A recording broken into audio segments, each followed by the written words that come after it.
Welcome back, one and all, to the Weekender's Edge. I'm your host, Nick Simonson, outdoors writer with my materials online at newsdakota.com and dakotaedge.com. Great to be back with you here as we enter the final weekend of February, and it is a full moon weekend. You're going to see that shift now as we go through February into March and the early part of April, where those major moon phases, your quarters, your full, your new, are all going to fall onto the weekends, lining up perfectly for your late ice and early open water adventures. So let's take the next 3 days and that great full moon potential, along with the conditions, put them all into the next 3 minutes to get you set for an awesome weekend out there in the outdoors. Starting on Friday the 26th, low will start out in the upper 20s, high near 40, making this our pick of the weekend. You're going to have those southwest winds, 15 to 25 miles an hour, pumping the heat in. You're going to feel that breeze, but it will not be cold.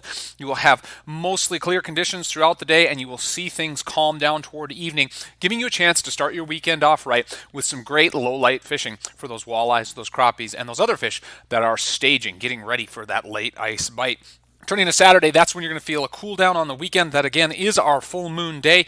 Low is going to start out right around 10 degrees when you wake up, with a high only getting into the middle teens, with winds north steady at 15 to 25 miles an hour, bringing that wind chill down to around zero. So you're going to feel that cool down. You're going to feel those breezes on Saturday. As you move into Sunday the 28th, that is when you're going to feel some improvement. Lows are going to start out in the upper single digits with a high into the low 20s. Winds will be out of the west, again, fairly strong, 15 to 25 miles an hour, and partly sunny conditions throughout the day will give you a good rebound off of Saturday's cold front conditions. So, all in all, not a bad weekend. Friday is the one that is setting things up very, very nicely, the last of that little warm stretch coming out of the week. But overall, a pretty good way to end your February under the light of that full moon. Looking ahead, we're looking towards spring activities, and one of the big concerns on a lot of outdoors people's minds, whether you're into shooting sports or early spring hunting or maybe even planning for next fall, is the current ammunition shortage going on throughout the United States. Now, the big things that are driving this, of course, are the supplies required of our manufacturers to produce the ammunition you might need, whether it's shotgun shells or your cartridges for your rifle, whether it comes down to primers or lead or brass. Those are all items that are tougher to come by these days simply because a shortage of inputs is causing that problems.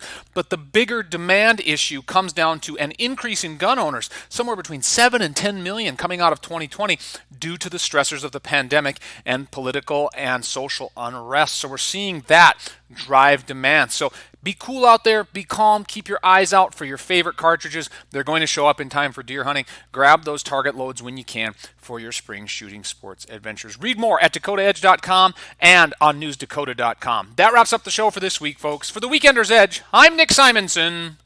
Good fishing to ya.